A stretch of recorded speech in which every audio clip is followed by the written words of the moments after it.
जिसका मल भी इतना पावन, वो कितनी पावन होगी।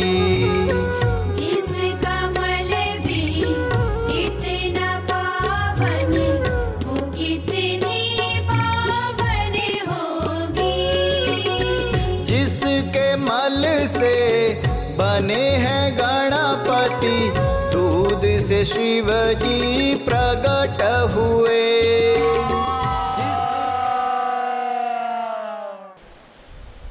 नमो गोभ्यः श्रीमतीभ्यः सौरभेभ्यः च। नमो ब्रह्मसुताभ्यश्च पवित्राभ्यो नमो नमः। मनोजवं मारुततुल्यवेगं जितेन्द्रियं बुद्धिमतां वरिष्ठं वातात्मजं वानरयूथमुख्यं श्रीरामदूतं शरणं प्रपद्ये। बोलिए गौ माता की, गंगा मैया की, यमुना मैया की, बद्री विशाल भगवान की, काशी विश्वनाथ की, सद्गुरुदेव भगवान की, हनुमान जी महाराज की, सनातन धर्म की, सत्य परंपरा की। ओम नमः पार्वती पतये हर हर महादेव। मां गौ माता के चरणों में प्रणाम करते हुए आप सभी जो महान विभूतियाँ यहाँ विराजमान हैं, हमारे ब्रह्मचारी जो यहाँ समुपस्थित हैं, मातृशक्ति, आप सभी गौ भक्त, हम लोग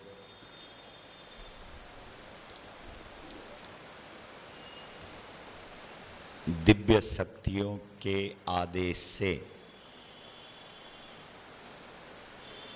गौ प्रतिष्ठा भारत यात्रा, भारत में गौ माता को प्रतिष्ठा प्राप्त हो, इस उद्देश्य को लेकर के पूरे देश में जा रहे हैं। तो आप ये बताइए, उद्देश्य सही है कि गलत है? बोलो। वास्तव में हमारा जो ये देश है भारतवर्ष, ये इसने हमेशा गाय की उपासना की है और हमने गाय को गायत्री कहा है। आपको आश्चर्य हो रहा होगा, गाय गायत्री। वैसे गायत्री का ऋषि कौन है? बोलो। विश्वामित्र। और विश्वामित्र जी पहले एक राजा थे, आप सब जानते हैं। और उस राजा को राज ऋषि बनाने वाली कौन है? जरा जोर से बोलिए। गाय है। वाल्मीकि रामायण में कथा है, अन्य पुराणों में भी इसका उल्लेख है। विश्वरथ राजा जब वशिष्ठ के आश्रम में जाता है, जब वो वहाँ कामधेनु गाय का दर्शन करता है, फिर वो वशिष्ठ जी से कहता है कि ये गाय हमको दे दो। फिर वशिष्ठ जी कहते हैं कि ये तो मेरी माँ है। गाय हमारी, जरा बोल दीजिए जोर से, गाय हमारी, गाय हमारी, गाय हमारी, जन्म जन्म का। और माँ किसी को दी जाती है क्या? इसलिए वशिष्ठ ने कहा भाई तू जा यहां से।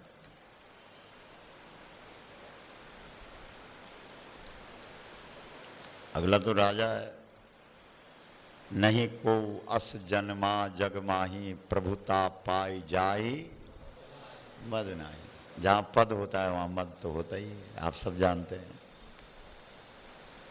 तो विश्वरथ राजा ने कहा भाई तू कौन होता है मुझे देने वाला, मैं तो राजा हूं, मैं तो ले जाऊंगा, खोलो गाय को।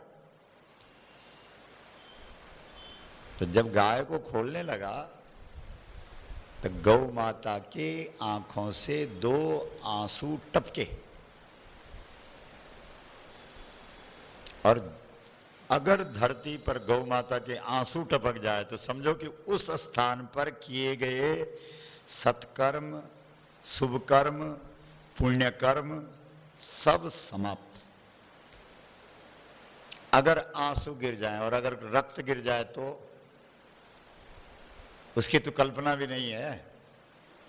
और आपको पता है कि इस देश में कितना गाय का खून गिर रहा है? 1 लाख गाय रोज कट रही है।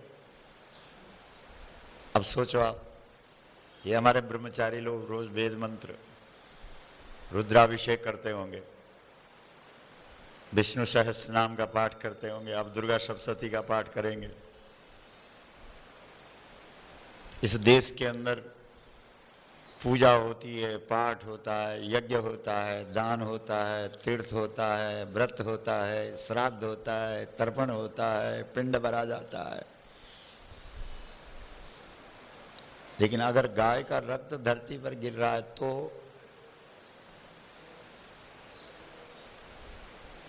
बोलो, सोचिए जरा। हम लोग थोड़ी चर्चा करेंगे, हमको एक कथा वथा सुनाने नहीं आ रखे हैं। ये मथुरा धर्म नगरी है,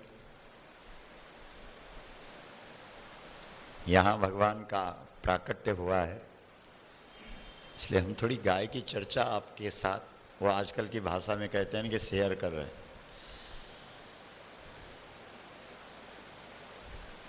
अगर गाय के आंखों के आंसू गिर जाए तो उस स्थान पर किए गए जितने भी सत्कर्म हैं सब समाप्त हैं। देवरा बाबा हुआ करते थे, आप सब लोगों को मालूम है। मचान मथुरा में भी रहते थे, काशी में भी रहते थे, प्रयाग में भी रहते थे, मचान बना के रहते थे वो। उनके पास जब कोई जाता था तो एक ही बात कहते थे, जब तक गौ का रक्त धरती पर गिर रहा है तब तक कोई सत्कर्म पुण्य कर्म फलीभूत नहीं है।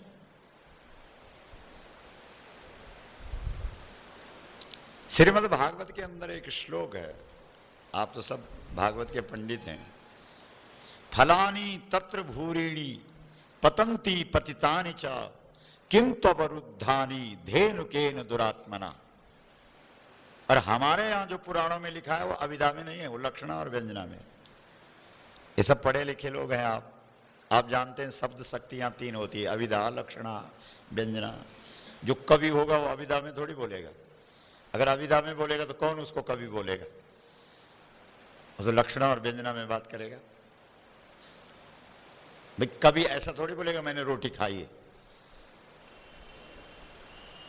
उसने रोटी खाया, आप पूछेंगे भाई साहब आपने रोटी खाई है, इन शब्दों को बोलिए, तो ऐसा बोलेगा मैंने रोटी खाई है?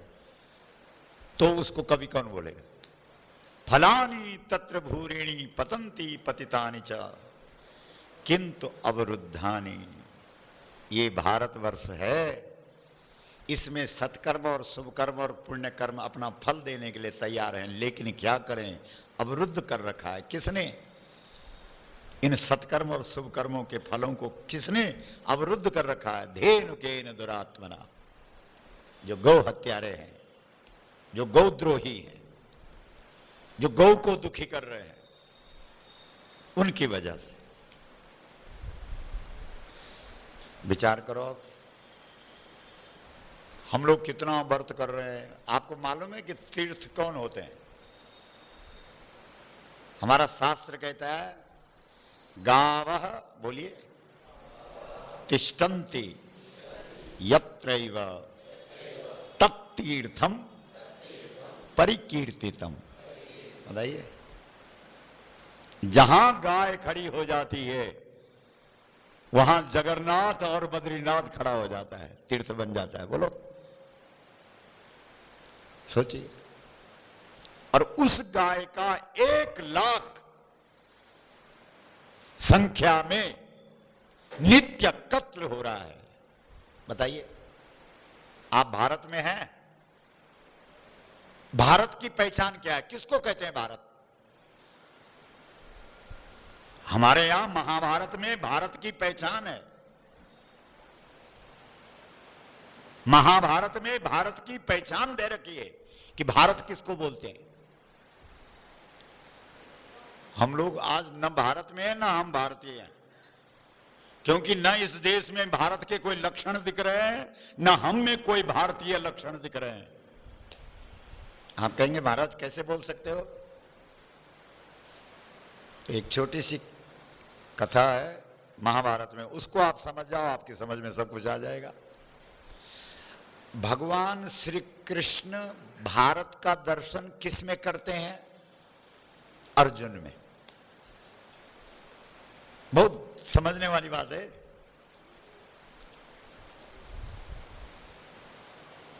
आप सब जो ब्रह्मचारी यहां पर बैठे हैं, आपने आगे लाखों करोड़ों लोगों को समझाना है, लोगों को बताना है।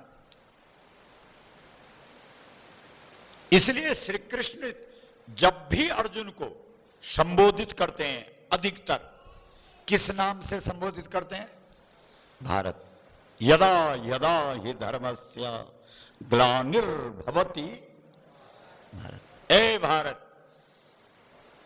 एक बार गाय जो शब्द बोलती है उसको बोलिए, मां बोलो।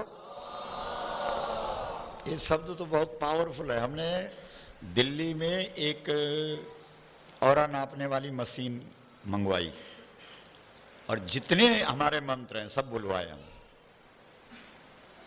गायत्री मंत्र से लेकर के, द्वादशाक्षर मंत्र से लेकर के, षडाक्षर मंत्र से लेकर के, पंचाक्षर मंत्र से लेकर के, नवाना मंत्र से लेकर के, सारे। किसी में 10 मीटर वो मशीन गई, किसी में 12 मीटर गई। जब हमने मां शब्द बोला तो वो 26 मीटर मशीन गई। ये तो मशीन बोल रही है, हमने बोल रहे। दुनिया का पहला कवि कौन है बताइए? बोलो बोलो। गौ माता की मां। बोलो बोलो। ये शब्द संसार का प्रथम शब्द है। आप कहेंगे महाराज हमने तो सुना है कि ओम अक्षर, ओम इत्येकाक्षरम ब्रह्म व्याहरन् माम अनुस्मरन्। श्रीमद् भगवत गीता में श्री कृष्ण ओम को बहुत प्रतिष्ठा दे रहे हैं कि नहीं? प्रकृति का वाचक मां शब्द है और ब्रह्म का वाचक ओम है। जिस दिन हम पैदा हुए उस दिन हमारे मुख से मां शब्द निकला। जैसे हम धरती पर आए वैसे हमारे मुख से क्या शब्द निकला? बोलो, थोड़ा हाथ खड़ा करके बोलो। ये छोटा सा बालक बोलता, बोला मां। और आजकल भारत में लोग क्या बोल रहे हैं? मां को क्या बोल रहे हैं? देखो ये बोल रहे हैं, बोला मम्मी बोल रहे हैं। मम्मी पता क्या होता है? मम्मी मुर्दा। और बाप को क्या बोलते हैं? डैड। मां बाप दोनों गए। अच्छा सुनो, हमारे यहां मलका की दाल का निषेध है। क्यों बताओ? मलका मत खाओ, नाम ठीक नहीं है। मांस की दाल निषेध है। क्यों? नाम ठीक नहीं। बाकी प्रोटीन विटामिन जितनी काली दाल में मांस की दाल में होती है उतना किसी और में नहीं होता, लेकिन नाम ठीक नहीं। बोलो गौ माता की मां। थोड़ा लंबा खींचिए।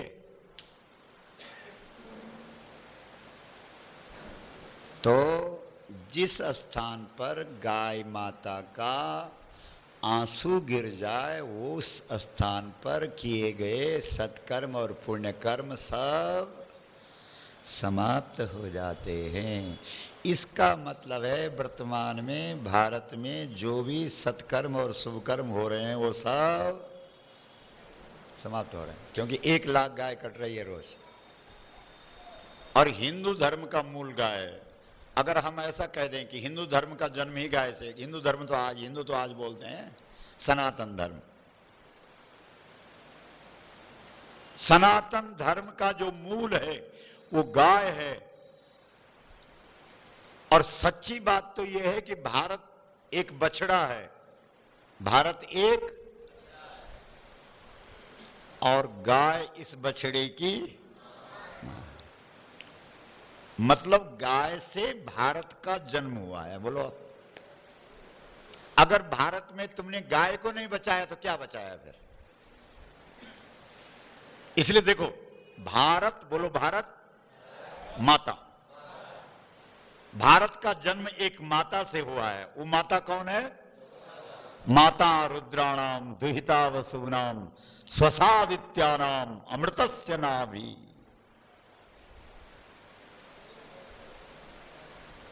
इतनी महत्वपूर्ण गौ माता, और हमारे होते हुए, हमारे रहते हुए उसका वध हो रहा है। बताइए, सोचो आप। हम आपसे कह रहे थे कि श्री कृष्ण भारत का दर्शन किस में करते हैं? बोलिए, अर्जुन। इसलिए अर्जुन को किस नाम से संबोधित करते हैं? भारत। तो एक बार भारत, सुनो, नपुंसक हो गया था। आपने सुनी है कथा? ब्रह्मचारियों ने नहीं सुनी। एक बार भारत नपुंसक हो गया। कहीं वो एक बार अभी तो नहीं चल रहा है? चिंतन करेंगे हम, चर्चा कर रहे हैं हम। किस समय, कौन सा समय है वो जब भारत नपुंसक हो गया? जब कौरवों ने और पांडवों ने जुआ खेला, जुए में पांडव हार गए, 12 वर्ष का वनवास हो गया और 13वें वर्ष का अज्ञातवास। उस अज्ञात वनवास में भारत नपुंसक हो गया था। बहुत ध्यान दीजिए, बहुत गजब की बातें हैं ये। तो दुर्योधन, क्योंकि शर्त थी कि अज्ञात वनवास में तुमको ढूंढा जाएगा, तुमको खोजा जाएगा, और यदि तुम्हारा पता लग गया तो फिर से तुम्हें 12 वर्ष का, बोलो ऐसा था कि नहीं? हाथ उठा के बोलो। तो इसलिए जो 13वें वर्ष का अज्ञात वनवास है, उस अज्ञात वनवास में दुर्योधन ने अपना पूरा CID डिपार्टमेंट लगा दिया। पता चाहिए, पता करो, पांडव कहां हैं, भारत कहां है, धर्म कहां है। अच्छा, गजब की बात है, पांडवों का जो बड़ा भाई है वो, उसका नाम क्या है? धर्म। और पांडवों का जो मध्य में है उस भाई का नाम क्या है? भारत। वो देखो, ये समझने वाली बातें हैं। भारत हमेशा किसके पीछे चलता है? धर्म के। भारत हमेशा सामने किसको रखता है? धर्म को। ठीक है। तो दुर्योधन बोलता है, मैंने इतना जोर लगा दिया फिर भी भारत का पता नहीं लग रहा, धर्म का पता नहीं लग रहा, आखिर ये लोग छुपे कहाँ हैं? तब वो भीष्म के पास जाता है, भीष्म दादा के पास, और कहता है कि दादा बहुत जोर लगा दिया, उनका पता नहीं लग रहा है। तो भीष्म दादा कहते हैं कि सुन, तू भारत को ढूंढ रहा ना,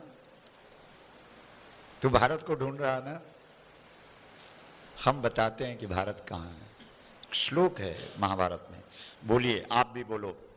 गावश्च बहुलास्तत्र न कृशाः न च दुर्बलः। ये महाभारत का श्लोक है। धेनु मानस में गौ माँ की महिमा परंपार।